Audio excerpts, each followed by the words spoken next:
America's left wing could get slapped in the face like never before if these Korean peace talks actually accomplish the denuclearization of the peninsula and the end of the decades-long war that's kept both nations and the world on edge. The Korean War was a 3-year bloodbath before an armistice ended the carnage. The war has not yet officially ended. Since then, South Korea has become a technological hub, with a modern military and a booming economy that catapulted them into the G20. They're members of the trillion-dollar club, whereas North Korea, the world's largest prison, is a communist hellhole, fraught with human rights abuses.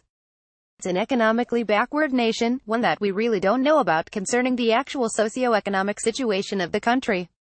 What we do know is that they have nuclear weapons, which they've used expertly to capture the world's attention in order to gain more food and economic aid. South Korea has heaped much praise on President Trump for bringing the North Koreans to the table, even suggesting that he should be awarded the Nobel Peace Prize, something that will surely cause liberal heads to explode.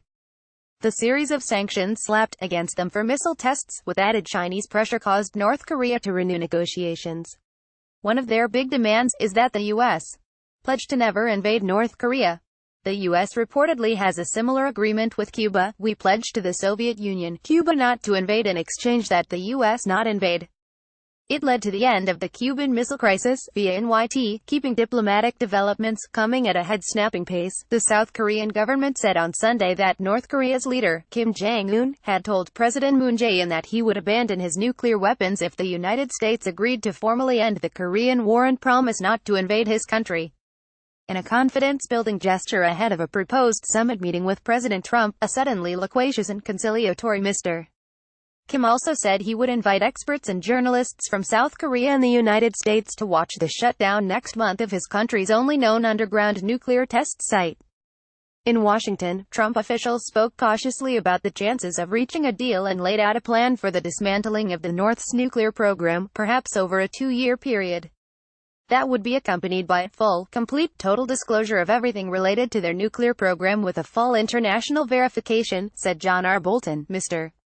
Trump's new national security advisor. The apparent concessions from the youthful leader were widely welcomed as promising signs of ending the standoff on the Korean peninsula, frozen in place since fighting in the Korean War ended 65 years ago.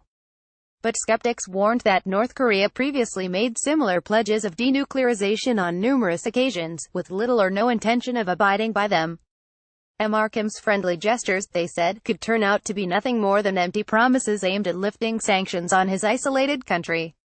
A South Korean government spokesman, Yoon Young-chan, provided remarkable details of a summit meeting the two Korean heads of state held on Friday, when Mr.